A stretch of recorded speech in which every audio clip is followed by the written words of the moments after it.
তো good morning viewers. তো দেখিছে ৰাতিপুৱা একদম আহিলোঁ আৰু ৰ'দডাল দেখিছে পিছফালে কেনেকুৱা ওলাইছে আৰু আছোঁ মই এয়া নদীৰ পাৰত। আৰু নৈৰ পাৰত দেখিছে কিমান ধুনীয়া ধুনীয়া খেতি কৰিছে আৰু কিমান বিভিন্ন ধৰণে। তো এয়া ধান কাটিয়ে চবে একদম খেতি লগাইছে। কিছুমানে এয়া কবি, বন্ধাকবি, ফুলকবি আৰু ইফালে দেখিছে মূলা, বেঙেনা, জলকীয়া, একদম বিভিন্ন ধৰণৰ শাক। আৰু ইফালে ইয়াতে আমি লগৰজনৰ মই ইয়াতে ৰুম এয়া জলকীয়া। তো এয়া এই যে জাবৰখিনি আছে সেই জংঘলখিনি এইখিনি চাফা কৰিব আহিছোঁ। আৰু এয়া মূলা, তো এয়া মূলা আমি পূৰা একদম বিক্ৰী কৰি আছে, লগতে আৰু খাই আছোঁ ইয়াৰ পৰাই গোটেইখন এখন মূলাই। আৰু সেইফালে আছে বেঙেনা আৰু ই দেখিছে এইখন নদীৰ চৰ কিমান ডাঙৰ। তো সেইটোৱে কথা, সেইটোৱে প্ৰমাণিত হৈছে যে সেয়া দেখিছে নদীৰ চৰতো যদি আপোনালোকে এলেহুৱা নকৰে, যেনেকৈ নহওক হ'লেও সেয়া শাক পাচলি লগাই পিনে বিভিন্ন ধৰণে এনেকুৱা ব্যৱসায় কৰি আছে, বিক্ৰী কৰি আছে। আৰু কিছুমানে ঘৰৰ কাৰণে খাবৰ কাৰণে বিভিন্ন ধৰণৰ খেতি কৰিছে। তো এয়াই আচলতে খেতি কৰোঁ বুলি ক'লে অৱহেলা কৰিব নালাগে। আপোনালোকে যিকোনো খেতিয়ে হওক কষ্ট কৰিলে চব খেতি কৰি পিনে নিজে খোৱাৰ লগতে বিক্ৰী কৰিব পাৰিব। তো আমি মাটি ৰেডি, এয়া জাবৰখিনি গোটাই থৈ দিছোঁ। আৰু এইফালে এয়া সাৰ, গোবৰ সাৰ, চব গোবৰ এইখিনি। তো এইখিনি চব ইয়াতে দিব লাগিব। আৰু আজি হৈছে 30 নৱেম্বৰ। তো আজি আমি প্ৰথম এনেকৈ ৰুম। তো এয়া জলকীয়া খেতি আৰু এনেকৈ লাইনকৈ শাৰী শাৰীকৈ এটা মানে নিৰ্দিষ্ট মানে গেপ লৈ তো সেনেকৈ ধুনীয়াকৈ ৰুব লাগে। কাৰণ সেনেকৈ ৰুলে কি হয়, পিছত মানে জাবৰ চাফা কৰিবৰ কাৰণে সুবিধা হয়।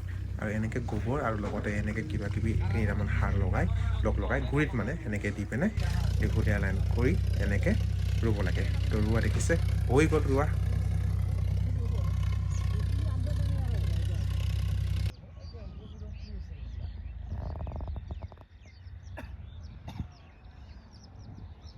এয়া জলকীয়া আজি ৰুই পিনে 3 দিন হৈছে।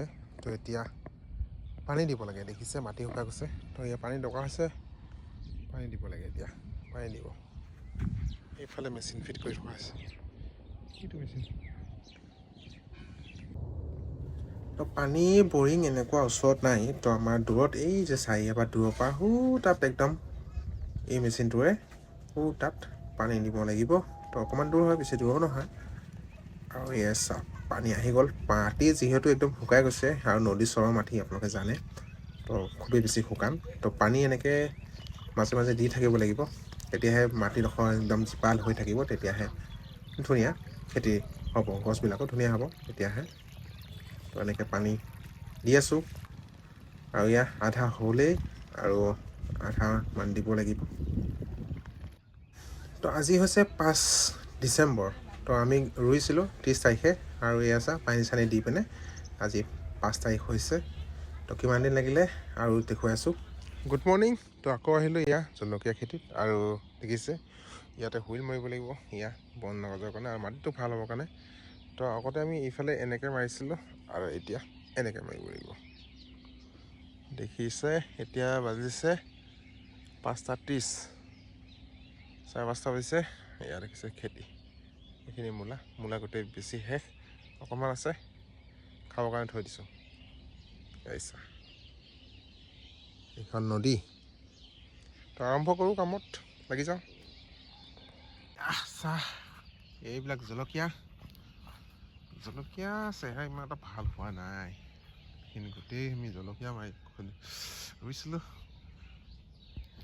এইটো চাহ এইটো মাটি শুকানৰ কাৰণে আমি পানী দিছিলোঁ আৰু পানী দি এয়া টান হৈ গৈছে আৰু জংঘলো এনেকুৱা হ'ব ধৰিছে। তো সেইটো কাৰণে আকৌ আমি এনেকৈ দুইটাই হুইল মাৰি আছোঁ, তেতিয়াহে মাটিডোখৰ কোমল হৈ থাকিব। জলকীয়া তো আজি হৈছে 27 ডিচেম্বৰ আৰু আমাৰ জলকীয়া ৰোৱাৰ পৰা আজিলৈকে 28 দিন হৈছে। তো দেখিছে পানী চানী দিয়াৰ পিছত এনেকৈ শুকাই গৈছে। আৰু যিবিলাক ডাঙৰ পুলি আছিলে তো সেইবিলাক কিছুমানৰ 2-3টাকৈ ফল আহিছে। কাৰণ আমি একে বয়সৰ পুলি গোটেইখিনি ৰোৱা নাই, সৰু ডাঙৰ গোটেইখিনি মিক্স আছে। তো যিবিলাক ডাঙৰ পুলি আছিলে তো সেইখিনি এতিয়া ফল ওলাব ধৰিছে আৰু কিছুমানে ফুল ওলাইছে আৰু এনেকৈ দেখিছে আৰু কিছুমান একো ওলোৱা নাই কাৰণ বয়সটো একে নহয় আৰু এই দেখিছে কিছুমানৰ ফুল ফল দুটাই লাগিছে এতিয়া আহিব ধৰিছে যিহেতু বেছিদিন হোৱা নাই আৰু দেখিছেনে এটা গছতে 4টা 5টা ইমান ধুনীয়াকৈ গছজোপাৰ চেহেৰা ইমান এটা ভাল নহয় যদিও ফল কিন্তু ভালে ধৰিছে জলকীয়া দেখুৱাই আছোঁ আপোনাক জলকীয়া ফুলিছে জলকীয়া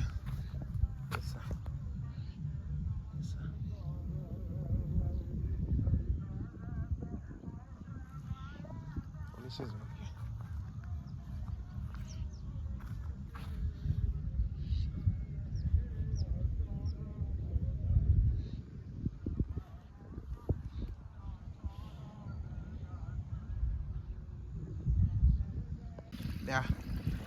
জলকীয়া প্লাছ পানী শুকাই গৈছে আৰু এই দেখিছে জলকীয়া ইয়াত পকিছে দেখিছে জলকীয়া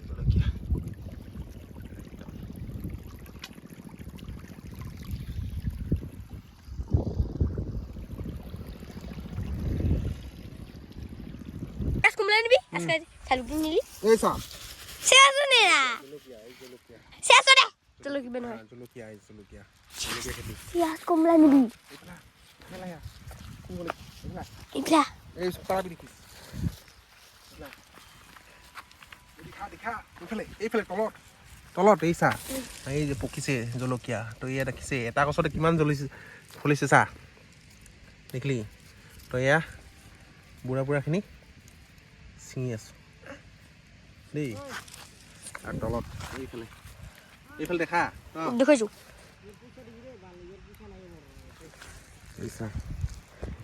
কিহৰ পইচা নাই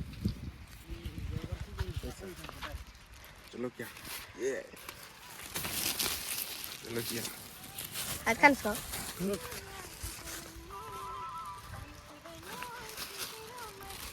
হ'ব ঘৰত খা হে হ'ব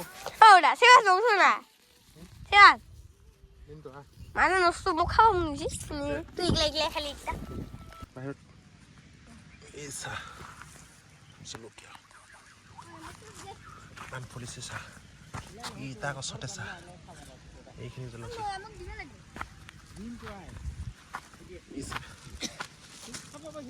ধুনীয়াকৈ ফুলিছে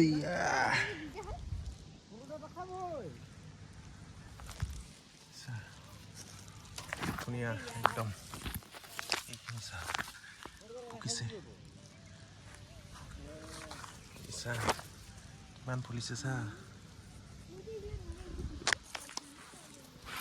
একদম পকি গৈছে এইখন হৈছে গোটেই জলকীয়া খেতি ভিডিঅ'টো ইয়াৰ পৰা শেষ কৰিছোঁ কাৰণ সেয়া আৰু এতিয়া পৰা আৰম্ভ হ'ব আমাৰ জলকীয়া বেচা লগতে খোৱা আৰু ইমানখিনি আপোনালোকক দেখুৱালোঁ প্ৰথমৰ পৰা জলকীয়া খেতি কেনেকৈ কৰে আৰু দেখিছে কিমান দিন লাগিলে আপোনালোকে প্ৰথমবাৰ ভিডিঅ'টো চাইছে নিশ্চয় তো চালে নিশ্চয় আৰু কি সাৰ দিছোঁ কেনেকৈ হৈছে গোটেই বস্তু আপোনালোকক দেখুৱালোঁ আৰু জলকীয়া খেতি ইয়াতে শেষ কৰিছোঁ আৰু এতিয়া ফুলিব ধৰিছে আৰু এনেকৈ ফুলি থাকিব ইমান সোনকালে জলকীয়া খেতি আচলতে শেষ নহয় আৰু ইফালেখিনিতো আপোনালোক দেখুৱাই নাই তো এনেকৈ আপোনালোকে মোৰ ভিডিঅ'টো চাই হ'লেও আপোনালোকে নিজে খেতি কৰিব পাৰিব জলকীয়া খেতি আৰু কিছুমান গছ ইমান ধুনীয়াকৈ ফুলিছে ন এটা গছতে কিমানটা ফুলিছে এই জাতটো ডাঙৰ জাত যদি মানে লাইক কমেণ্ট কৰি লগতে চেষ্টা কৰিব নাপাহৰিব